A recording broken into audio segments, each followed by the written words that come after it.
ইরে সিরাজগঞ্জের বাবারা, দিল দিয়ে কথাগুলো শুনবে।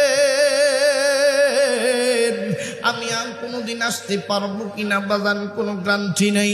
আসেন বাজান রে, এই কোরআন থেকে কিছু মহামূল্যবান তথ্য জেনে নেই। আমার আল্লাহ এই কোরআনের ভিতরে আমাকে আপনাকে উদ্দেশ্য করে কি বলতে চাইলেন। বাবাজি, এই পৃথিবীর জমিনে যখন আমার আল্লাহ মানুষদেরকে সৃষ্টি করে পাঠাই দিলেন, এই মানুষগুলি দুনিয়ার জমিনে আসার পর এই মানুষগুলি আমার বন্ধুগণ তাদের বাপ দাদার ধর্ম পালন শুরু করে দিয়েছিল।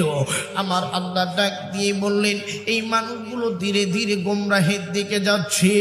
আমার আল্লাহ ডাক দিয়ে বললেন, এই মানুষদেরকে ভালো বানাইতে হবে, এই মানুষদেরকে আমি আল্লাহর পথে আনতে হবে।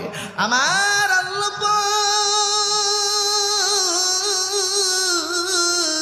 ওই মুহূর্তে তার কুদরতি পার্লামেন্টে বাজার একটা চূড়ান্ত সিদ্ধান্ত নিলেন।